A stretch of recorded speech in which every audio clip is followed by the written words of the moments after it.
J'ai réalisé pour vous un montage très amateur sur le remplacement de la vitre de mon téléphone, un Galaxy S2 de chez Samsung. J'ai utilisé pour ça une décapeuse et des outils en plastique, une chiffonnette et de l'alcool à 90. Il me manque les premières images, donc je vous ai mis des photos que j'ai commentées, j'espère clairement, et qui vous expliqueront comment chauffer et soulever le coin de la vitre du téléphone. Ensuite, j'ai continué à chauffer à l'aide de la décapeuse. Je faisais vraiment très attention, j'y suis allée doucement. J'ai utilisé la position 1 sur la décapeuse et puis je touchais le téléphone assez souvent pour voir si c'était pour tester la température en gros. Ensuite, j'avançais la carte vraiment très doucement. Dès que ça bloquait, d'ailleurs, je reprenais la décapeuse pour réchauffer la colle, la faire fondre un peu, de façon à pouvoir mieux passer la carte entre l'écran LCD et la vitre cassée.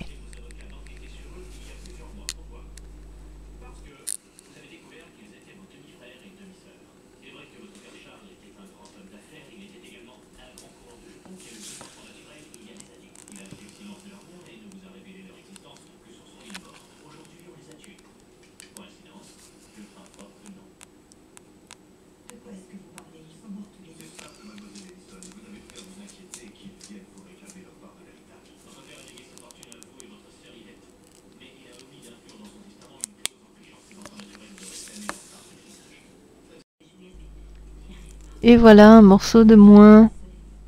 Je l'enlève tout doucement parce que j'ai vraiment peur de casser le LCD qui est en dessous. Donc je reste délicate dans les gestes. J'enlève aussi des tout petits morceaux en verre qui restent collés et qui me gênent parfois pour avancer.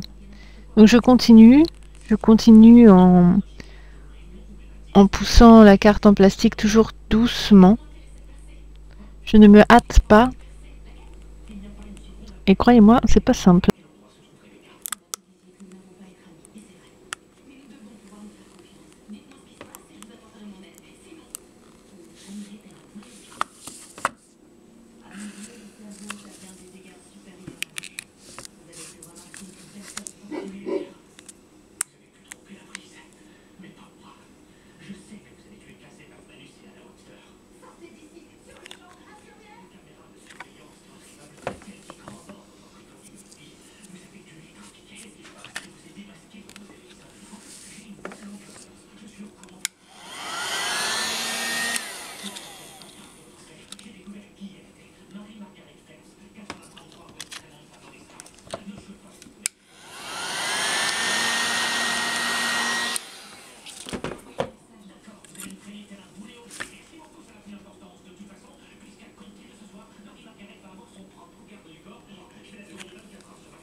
J'attaque maintenant le bas du téléphone. J'avais peur de trouver sous les boutons de gauche et de droite une espèce de nappe ou je ne sais quoi, parce que j'avais vu des choses un peu curieuses sur le net. Finalement, il n'y avait rien. Rien que ces deux boutons qui étaient bien posés, deux petites parties en cuivre qui étaient bien posées. Le bouton central aussi, il tenait bien, donc je m'attendais à trouver des nappes ou quoi, que ce soit compliqué, et puis non, donc je vous rassure à ce niveau-là, c'est pas pour autant qu'il faut y aller très violemment non plus, hein. On voit ici qu'il reste un morceau qui accroche, donc je reprends la décapeuse pour chauffer le téléphone, faire fondre la colle, et j'enlèverai ce morceau beaucoup plus facilement. Je suis plus à l'aise avec, avec la décapeuse maintenant. Voilà maintenant comment j'ai pu enlever la colle grâce à l'outil qui était livré avec ma commande. Je ne sais pas ce que c'est comme colle, mais en tout cas elle part très facilement en utilisant cette sorte de spatule rigide.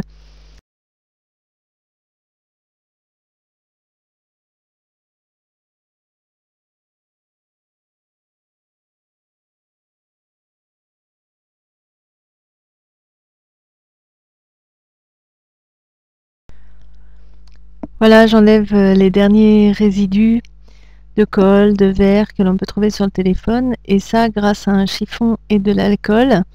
De l'alcool 90, 96, 70, peu importe, ça marche, ne vous inquiétez pas pour ça.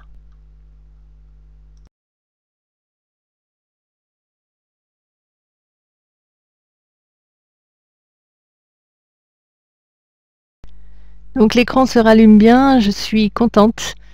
Pour autant, le tactile ne fonctionne pas.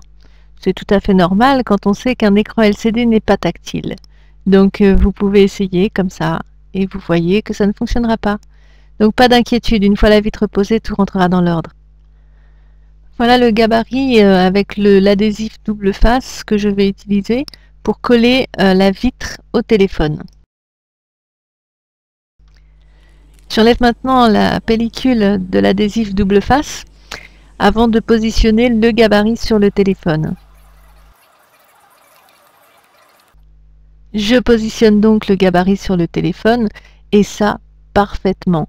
Ça m'intéressait vraiment d'avoir ce gabarit pour ne pas avoir à coller des petits morceaux de scotch double face comme on le voit souvent sur internet. J'avais pas du tout envie de ça, donc je tenais à avoir ça dans ma commande. Voilà, c'est fait. Il ne reste qu'à enlever le plastique bleu qui est là. L'ensemble du plastique bleu, vous le soulevez et vous le décollez, ça va venir très très facilement. J'enlève maintenant délicatement la protection de la vitre.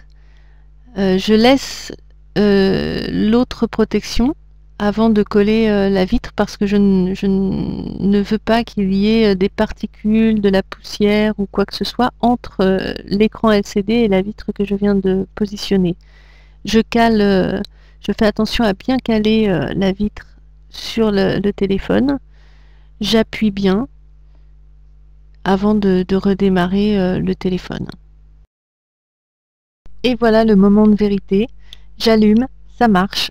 Je vais soulever la pellicule pour découvrir la vitre toute neuve. Elle brille, elle est belle, elle répond, c'est tactile. Je suis vraiment très très très contente à ce moment-là.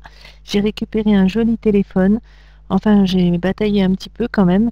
Bon, ça m'a coûté 13,50 €.